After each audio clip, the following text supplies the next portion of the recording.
Hello everyone, I'm Alfian and today we are going to solve the HackerRank challenge on the data structure section called the cycle detection.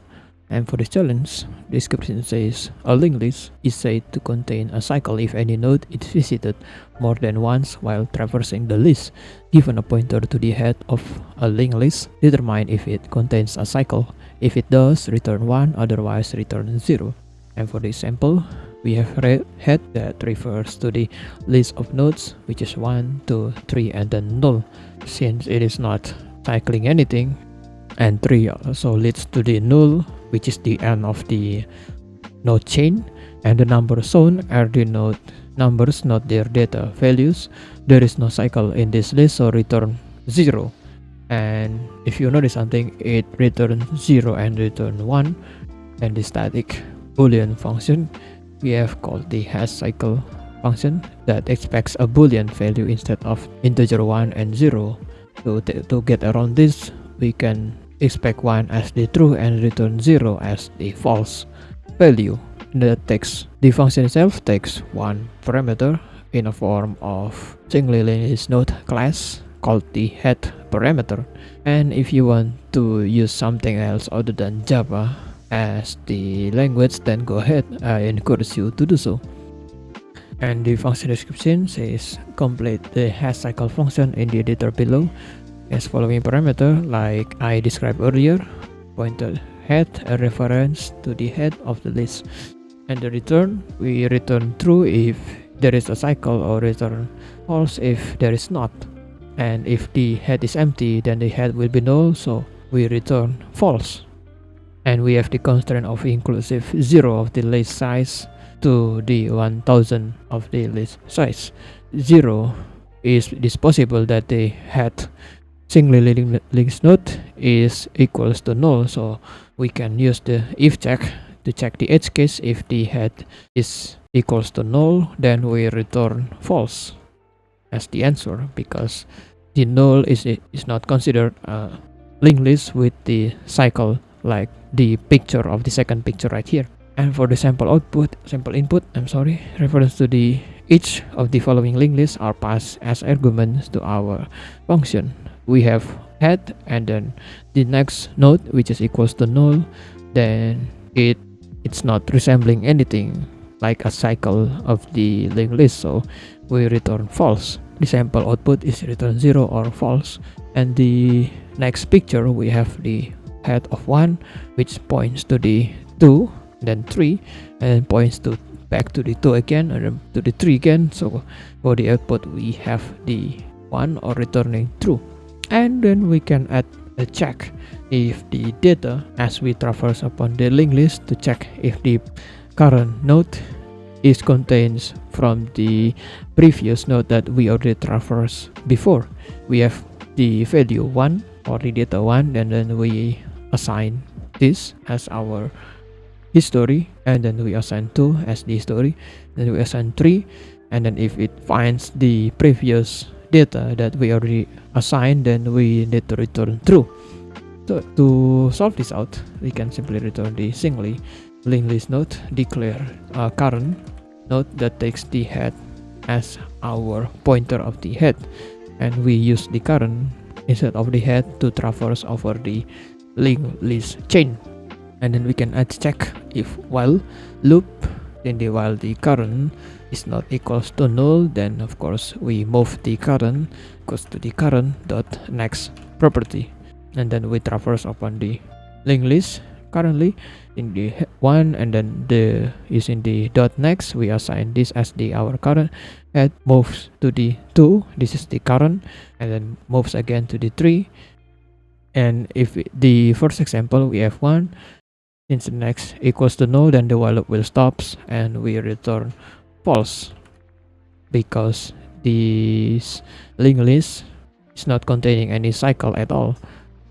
And then we can declare another data type called the array list that takes the data type of integer, and the variable name, which is the list, takes new constructor of the array list. We construct new array list that takes only integer as our data type of the list, and then we assign the list using the list dot add of the current dot data.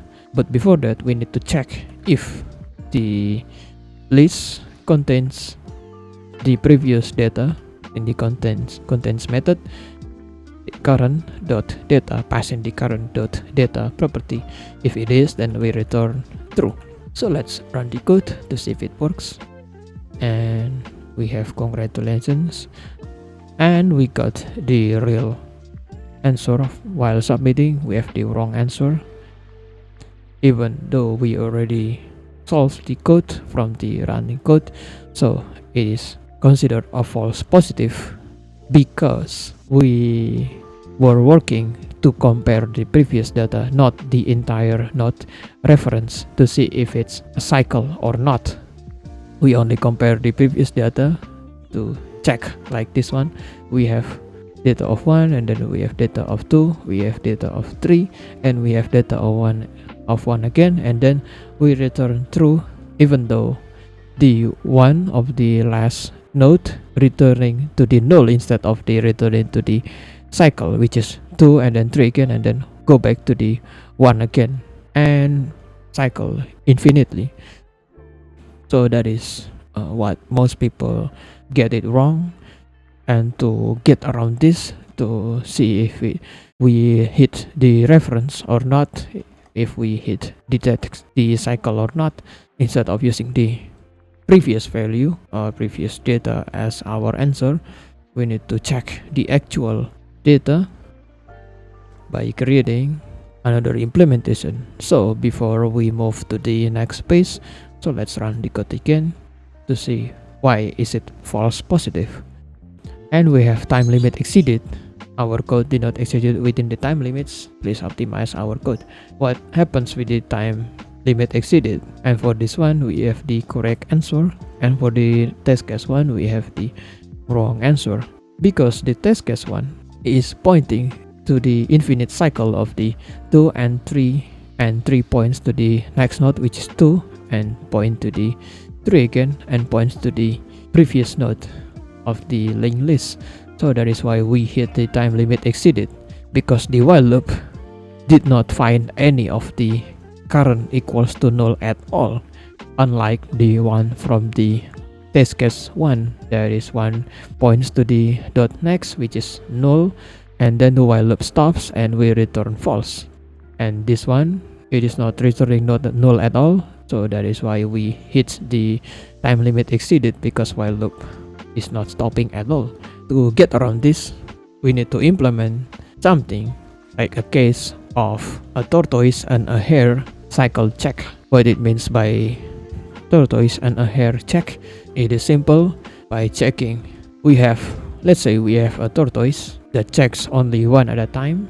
Check 1, and then the next one, which is 2, and then the next one, which is 3, and then the next one, go back to the 2 again. So that is checking 1 at a time. It is called a tortoise. What about the hare check? For the hare pointer, we have checking 1, and then instead of checking 2, we skip the 2, and then we go to the 3 instead. By checking 1, and then we go to the 3, skips the node, and we only jumps 2 nodes at a time. And then after we check 3, since it jumps 2 nodes at a time, then we jumps 1 and then 2, and we go back to the 3 again, and then jumps 2 nodes again, we go back to the 3 again. So this is the hare, and this one is tortoise. So that is why the check is called the tortoise and the hare. If we notice something, we notice that from the same iteration, we have the same value of the tortoise and the hare.